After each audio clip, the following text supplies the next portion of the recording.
तो कैसे हो दोस्तों। उम्मीद है कि आप सभी अच्छे होंगे और अपने घर पर होंगे।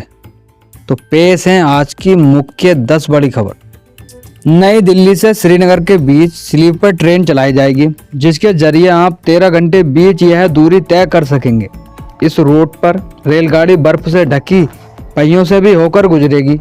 नई दिल्ली से श्रीनगर के बीच स्पेशल स्लीपर ट्रेन चलाई जाएगी, जिसके जरिए आप 13 घंटे में यह दूरी तय कर सकेंगे।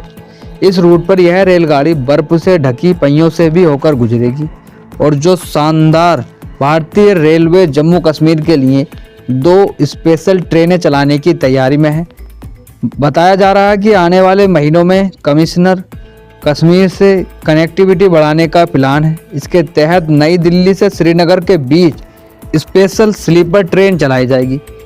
यह सेंट्रली हीटेड ट्रेन होगी, जिसके जरिए आप 13 घंटे में यह दूरी तय कर सकेंगे। इस रूट पर रेलगाड़ी बर्फ से ढकी पहियों से होकर भी गुजरेगी। साथ ही ट्रेन के चिनाब ब्रिज के होकर जाने का अनुभव भी हासिल होगा, जो कि दुनिया के सबसे ऊंचा रेलवे आर्च ब्रिज है। सूत्रों ने बताया कि नई दिल्ली से श्रीनगर जाने वाली इस ट्रेन में आपको शानदार कंफर्ट मिलेगा, मगर सेकंड क्लास स्लीपर कोच की सुविधा नहीं दी जाएगी।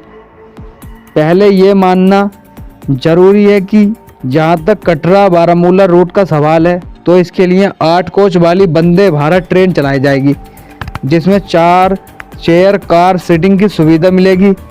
TOI की रिपोर्ट में रेलवे के एक सीनियर अधिकारी ने हवाले से जानकारी दी है। बिहार के राज्यपाल होंगे आरिफ मोहम्मद खान। बीके सिंह बने मिजोरम के गवर्नर। मणिपुर में अजय कुमार भल्ला को मणिपुर का नया राज्यपाल नियुक्त किया गया है। राष्ट्रपति ने ओडिशा के राज्यपाल के रूप में कार्यरत रघुवर दास का इस्तीफा स्वीकार करते हुए नए राज्यपाल की नियुक्ति की है।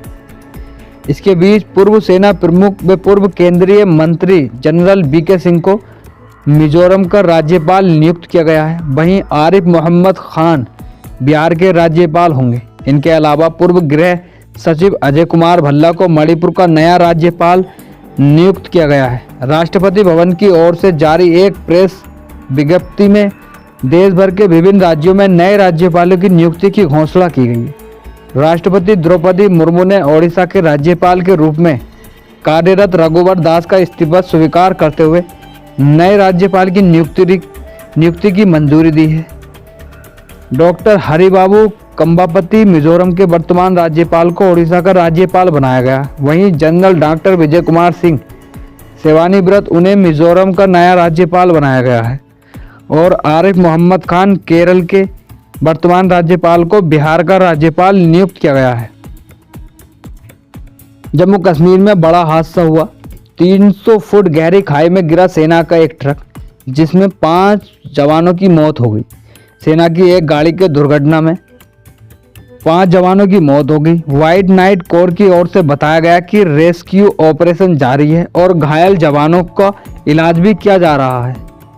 जम्मू कश्मीर के पूंछ सेक्टर में मंगलवार को बड़ा हादसा हुआ। सेना की एक ट्रक 300 फुट गहरी खाई में गिर गया, जिससे 5 जवानों की मौत हो गई और कई घायल हुए। व्हाइट नाइट कोर की ओर से बताया गया कि रेस्क्यू ऑपरेशन जारी है और घायल जवानों का इलाज किया जा रहा है। इसमें आगे कहा गया कि व्हाइट नाइट कोर के सभी रैंक पूंछ सेक्टर में ऑपरेशनल ड्यूटी के दौरान दुर्घटना में 5 बहादुर सैनिकों की दुखद मौत पर अपनी गहरी संवेदना और दुख व्यक्त किया है। रिपोर्ट के मुताबिक हम बता दें, पूंछ जिले में मंगलवार शाम एक वाहन के सड़क से फिसलकर खाई में गिर गई। यह दुर्घटना घरौवा इलाके में उस समय हुई जब सेना का ट्रक जिले के बनोई जा रहा था। सूत्रों ने बताया कि वाहन करीब 300 से 350 फुट गहरी खाई में गिरा। बचाव अभियान के लिए सेना और पुलिस की टीम मौके पर पहुंच गई। बताया जा रहा है कि पुलिस घायल जवानों की संख्या 5 है, जिनका इलाज जारी है। एक तेज रफ्तार आ रही ट्रेन पटरी पर लेट गया एक शख्स उसके आगे, फिर उसे कुछ नहीं हुआ। तेजी से वायरल हो रही सोशल मीडिया पर यह वीडियो रेलवे पुलिस ने व्यक्ति की पहचान पवित्रन के रूप में की है। वह 56 साल का है और रेलवे पुलिस के अधिकारी ने बताया कि पवित्रन केरल के कन्नूर जिले से है। हैरान कर देने वाला वीडियो सामने आया था। इसमें एक व्यक्ति को तेज रफ्तार रेलगाड़ी से बचाव के लिए पटरी पर लेटकर जान बचाते हुए देखा जा सकता है। सोशल मीडिया पर इस तरह के वीडियो वायरल होते रहे हैं कि कन्नूर के निकट यह व्यक्ति पटरी पर लेट जाता है और रेलगाड़ी उसके ऊपर से गुजर जाती है। व्यक्ति पूरी तरह से स्थिर होकर पटरी पर लेटा रहता है और रेलगाड़ी के निकल जाने के बाद उठता है और बिना किसी नुकसान के वहां से चला जाता है। यह घटना सोमवार को शाम करीब 5 बजे कन्नूर और चिरक्कल रेलवे स्टेशन के बीच हुई, जब मैंगलोर तिरुवनंतपुरम रेलगाड़ी वहां से सोशल मीडिया पर तेजी से इस घटना का वीडियो वायरल हुआ था। बाद में रेलवे पुलिस ने व्यक्ति की पहचान की। पहचान में पवित्रन के रूप में उसकी पहचान हुई। वह 56 साल का था। रेलवे पुलिस के अधिकारी ने बताया कि पवित्रन का बयान दर्ज कर लिया गया है। पुलिस के अनुसार पवित्रन ने दावा किया कि वह फोन पर बात कर रहा था और वह रेलगाड़ी के आने का अंदाज़ा नहीं लगा पाया। जब उसे खतरे का एहसास हुआ तो वह वहां से भागने के लिए समय नहीं था। ऐसे में उसने पटरी पर लेटने का फैसला किया, जिससे वह हादसे को टालने में सफल रहा। लखनऊ में किसान पथ के पास पुलिस के साथ हुई मुठभेड़ में सोबिंद कुमार मारा गया।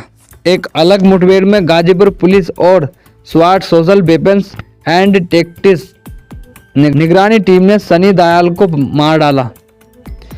यूपी पुलिस एक बार फिर अपराधियों पर कहर बनकर टूटी है। पिछले 24 घंटों में पश्चिमी यूपी से लेकर पूर्व यूपी और अवध में ताबड़तोड़ 6 एनकाउंटर किए गए। इनमें 5 अपराधियों को पुलिस और एसटीएफ ने मार गिराया। 2 अपराधी लड़ंगा कर दिया गया है। वहीं भारतीय अंतरिक्ष अनुसंधान परिषद के चेयरमैन डॉक्टर एएस सोमनाथ का कहना है कि भारत 2040 में चांद पर लैंडिंग करेगा। उन्होंने कहा कि हम इस महत्वाकांक्षी परियोजना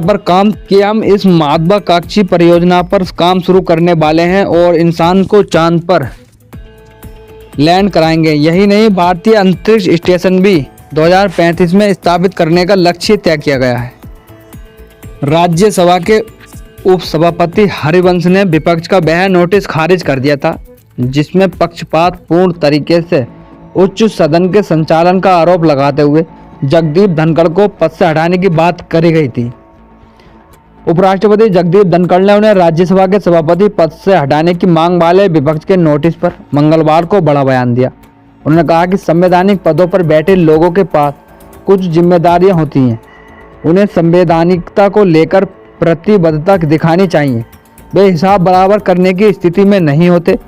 धनखड़ ने अपने आवास पर महिला पत्रकारों के साथ बातचीत में उनके खिलाफ भेजी गई नोटिस का हवाला दिया। उन्होंने कहा कि जिसने भी उसे पढ़ा होगा वह कई दिनों तक सोया नहीं पाएगा। जगदीप धनखड़ ने कहा, उपराष्ट्रपति के खिलाफ जो नोटिस दी गई है आप उसे एक बार देखिए। उनकी ओर से 6 लिंक बताए गए जो चौंकाने वाले हैं।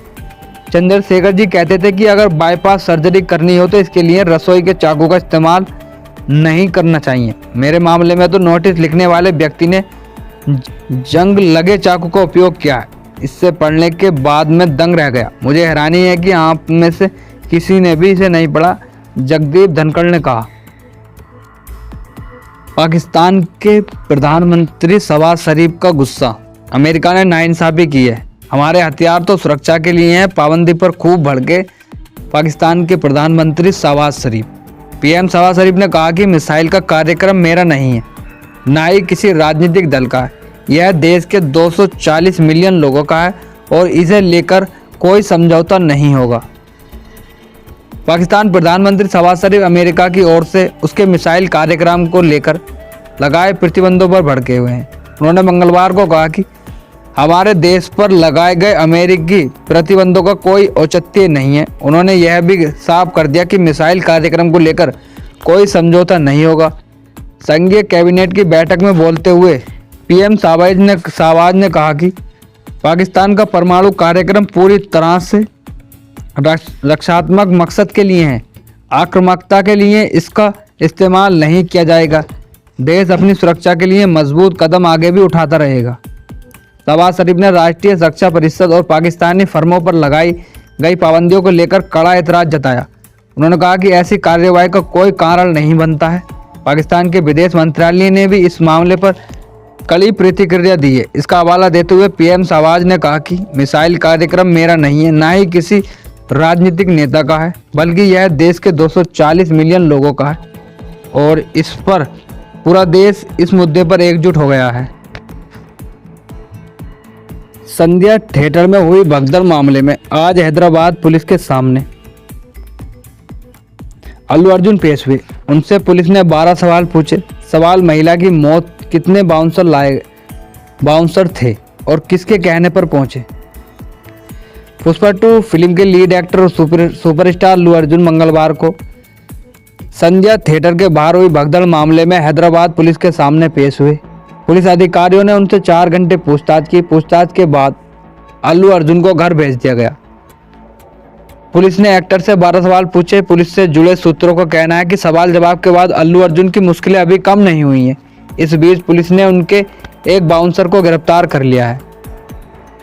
बता दें कि बीते दिन हैदराबाद के संध्या थिएटर के बाहर अल्लू अर्जुन के करीब आने के लिए लोगों में भगदड़ मच गई थी। इस घटना में एक महिला की मौत हो गई और उनका बेटा गंभीर रूप से घायल हो गया था।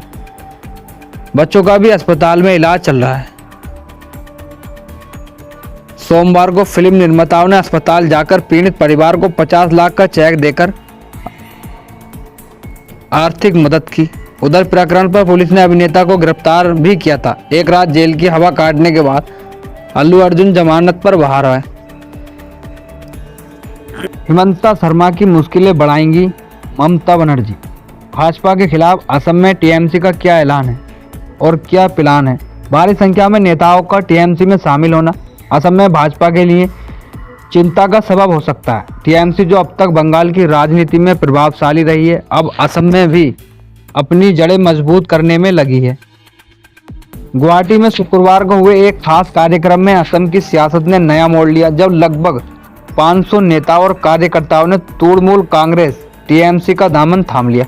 इस मौके पर टीएमसी सांसद सुष्मिता देव और असम टीएमसी अध्यक्ष रमन बोरठाकुर की मौजूदगी रही। कांग्रेस, असम गण परिषद एजीपी, असम जातीय परिषद एजीपी और भाजपा समेत कई पार्टियों के नेताओं का टीएमसी में शामिल होना मुख्यमंत्री हिमंता बिस्वा शर्मा के लिए बड़ी चुनौती बन सकता है।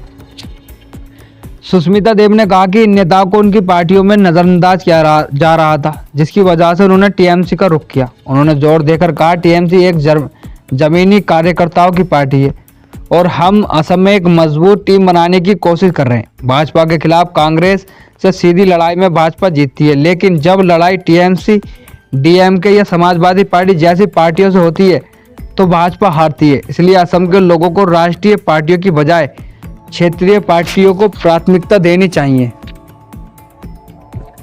भारी संख्या में नेताओं को टीएमसी में शामिल होना असम में भाजपा के लिए चिंता का सबब हो सकता है। टीएमसी जो अब तक बंगाल की राजनीति में बहुत ज़्यादा मजबूत रही है, अब असम में अपनी जड़ें मजबूत करने के लिए पूरी ताकत झोंक रही है।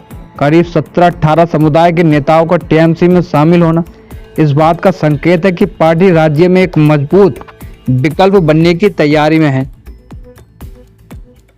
तमिलनाडु भाजपा के नेता अन्नामलाई ने अन्ना विश्वविद्यालय में यौन उत्पीड़न के विरोध में खुद को कोड़ा मारा। अन्नामलाई ने कहा कि गहन विचार विमर्श के बाद मैंने निर्णय लिया है कि जब तक सभी गलत कामों में लिप्त डीएमके सरकार को हटाया नहीं जाता, तब तक मैं जूते नहीं पहनूंगा। चेन्नई के अन्ना विश्वविद्यालय में एक लड़की के साथ यौन उत्पीड़न के विरोध में और राज्य में डीएमके सरकार को हटाने की चाहत में तमिलनाडु भारतीय जनता पार्टी के भाजपा के अध्यक्ष अन्नामलाई ने शुक्रवार 27 दिसंबर 2024 को कोयम्बटूर में अपने घर के सामने नंगे पैर खुद को कोड़े मारे। अन्नामलाई ने पत्रकारों और हजारों पार्टी कार्यकर्ताओं के सामने खड़े होकर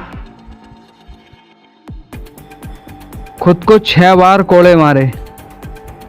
अन्ना विश्वविद्यालय यौन उत्पीड़न परिसर में सुरक्षा व्यवस्था में सुधार किया जाएगा। तमिलनाडु उच्च शिक्षा मंत्री बाद में पत्रकारों से बातचीत में उन्होंने कहा कि भाजपा ने शुक्रवार को जो आंदोलन किया है वह और तेज होगा। यह आंदोलन किसी व्यक्ति के खिलाफ नहीं, बल्कि शिक्षा के गिरते स्तर पर आर्थिक तंगी और महिला सुरक्षा के मामले में पुलिस की उदासीनता के खिलाफ है। आत्म प्रहार का कारण बनते हुए उन्होंने कहा कि खुद को चोट पहुंचाकर वह जाने अनजाने में किए गए पाप की सजा खुद को दे रहे हैं।